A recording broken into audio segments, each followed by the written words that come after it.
Hi, Chris Knott here, the Fit for Film Strength and Conditioning and the Injury Expert. Today I'm going to go through a very simple way of improving your ankle mobility. Now, a lot of people will associate ankle mobility with just stretching the calves, using a band, using decompression and so forth. They're all excellent methods, but they neglect one of the most key areas, which is actually the side of the calf. So there's muscles on the inside and outside, which are very commonly neglected, which really are the lock and key to improving ankle function. So this exercise is going to show you, this video is going to show you very simple ways that you can do yourself to stimulate those muscles, and by those muscles being stimulated, you'll be able to improve both your dorsiflexion and plantarflexion for better performance.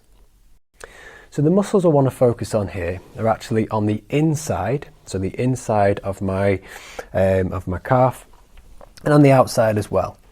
And there's a lot of focus on the knee tracking over the toe and muscles like the tibialis anterior and the calf and soleus. But without these muscles on the side being free, these muscles on the front won't be able to steer over the bone.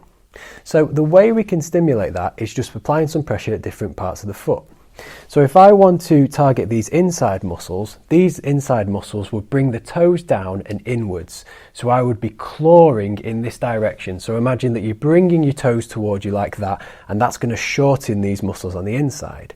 So if I claw my toes, bring them down and bring them in this direction, I'm going to push away, and that's going to create resistance to all these muscles here on the inside. So now these are having to work, and I'm going to hold this for 10 seconds. So holding that for 10 seconds, big toes going down, toes towards me, clawing my foot up towards the ceiling, all the muscles here are going to work. Then to do the opposite, you just do the opposite range of motion. So I'm going to bring my toes up and out to the side. So the emphasis is going to be on my little toe, so round here. So I'm trying to take my ankle in the opposite direction, which is eversion, and I'm going to pull it down like this and resist. So now I'm pulling my toes up and then trying to bring my toe towards my knee. And as I do that, I'm going to feel the muscles on the outside now working.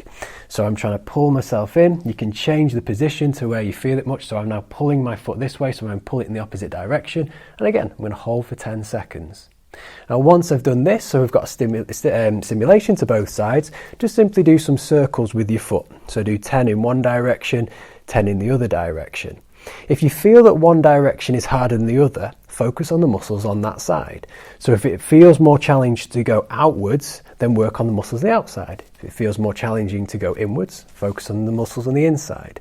But just a little bit of attention to these muscles at the side by using this technique. So remember, claw and push or claw and pull up, and getting the feeling, or getting the feeling as if though you're working the muscles here, can work very, very well prior to doing the other ankle mobility drills, again, such as a band or stretching the calves, because now you've trained the stabilizers, which are really important for transferring the load of your body over the ankle joint.